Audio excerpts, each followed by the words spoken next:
Processions के बारे में मैंने पिछली बार भी कहा, जब वो प्रोसेशन निकाला गया उस वक्त भी कहा है। मेरी बात उस प्रोसेशन पे वही है जो इन दोनों मैंने कहा था, और जो मैंने अंदेशा दिया था, जिस बात के बारे में मैंने इशारा दिया था, और वही हुआ भी।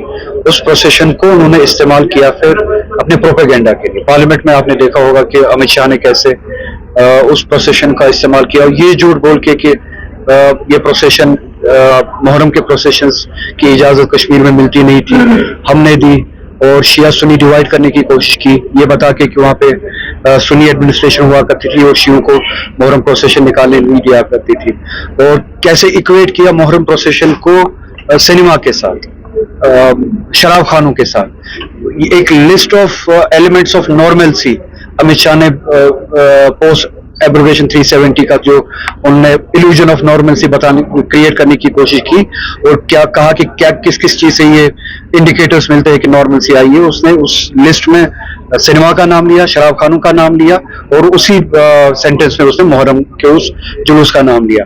तो मैंने उसी के बारे में पहले भी कहा था कि ये जुलूस, ये एडमिनिस्ट्रेशन अपने प्रोपेगेंडा के लिए ज्यादा इस्तेमाल करेंगे, बजाय इसके कि इमाम हुसैन अलैहिस्सलाम का जो मकसद है वो पूरा हो। अगर वो इस बारे में मजहबी आजादी के बारे में सच्ची में संजीदा होते, तो जामा मस्जिद पे जो कदगने लगते हैं हर जुमा, ताले लगते हैं, इसी को जामा मस्जिद में नमाज पढ़ने नहीं दी गई, उसकी इजाजत नहीं दी गई, तो वो जामा मस्जिद भी आजाद होती, वो मुसलमान भी आजाद होता अपने दीन पे अमल करने, जिसकी लीचिंग होती है हर रोज। तो मैं नहीं चाहता हूं कि इमाम हुसैन का जो जुलूस इसी तरह के एग्रेशन के खिलाफ एक जरिया है, वो इसी एग्रेसर का एक हथकंडा बन जाए कि वो फेक सेंस ऑफ नॉर्मलसी।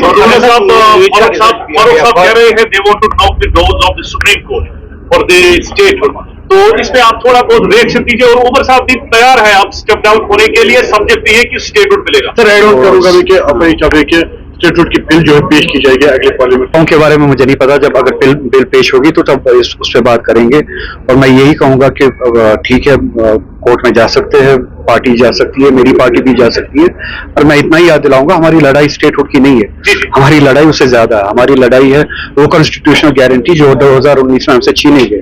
तो हमारी लड़ाई हमें बोलनी नहीं चाहिए।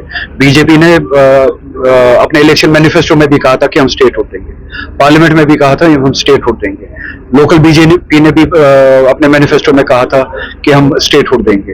दूसरी अलाइड टीम्स जो थी बीजेपी की, वो भी कहते थे कि हम स्टेटहुड की लड़ाई लड़ेंगे, मगर नेशनल कॉन्फ्रेंस की लड़ाई स्टेटहुड की लड़ाई नहीं है। हमारी लड़ाई उस गारंटी की वापसी की है, उस स्टेटस की 370 की वापसी की है, उस स्टेटस की वापसी की है जो आईन हिंद ने हमें दिया था एक्सेशन के टाइम।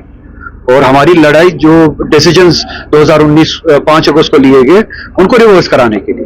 सीएम के साथ मैंने जो बातें की थी, उनके साथ इंटरेक्शन हुआ था, वो भी वेट कर रहे हैं कि ये डिसीजन कब वापस आएगा लॉ डिपार्टमेंट से, उसको हम देखेंगे। और मुझे उम्मीद है कि, मुझे तो लगता था इसी हफ्ते में वापस आएगा। जितनी इसमें जितना ये पोस्टपोन होता है, उतना स्टूडेंट्स के साथ ज्यादती हो रही है, और उनके एग्जाम्स कंडक्ट हो रहे हैं। तो एग्जाम जितना जल्दी ये पॉलिसी वापस आए लॉ डिपार्टमेंट से, इसको इम्प्लीमेंट करे, रैशनलाइजेशन को इम्प्लीमेंट करे, उतना स्टूडेंट्स के लिए अच्छा है। एक्सेप्शनल एकेडमी, इनकी फैकल्टी को मैं मुबारकबाद देना चाहूंगा और शुक्रिया भी करना चाहूंगा, जिस तरह से ये मेहनत करते हैं स्टूडेंट्स पे, और यहाँ पे उस मेहनत का जिस तरह से रिजल्ट देखने को मिला है।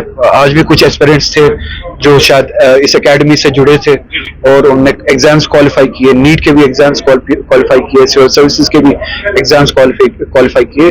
तो इससे उम्मीद है कि सोसाइटी में इसी तरीके से जो है वो कंट्रीब्यूशन होता है, और ये सभी एस्पिरेंट्स जो अब ऑफिसर्स बन चुके हैं, बनने वाले हैं, ये कंट्रीब्यूट करें। तो इस एकेडमी का भी मैं शुक्रगुजार हूँ इसके लिए कि ये जो ये मेहनत करते हैं, जिनकी मेहनत के नतीजे में इस तरह के एस्पिरेंट्स और एस्पिरेंट्स के बाद फिर जो ये क्वालिफाई करते हैं एग्जाम, सोसाइटी में कुछ ऑफिसर्स मिलते हैं या कुछ ऐसे लोग मिलते हैं जो कंट्रीब्यूट कर सकते हैं।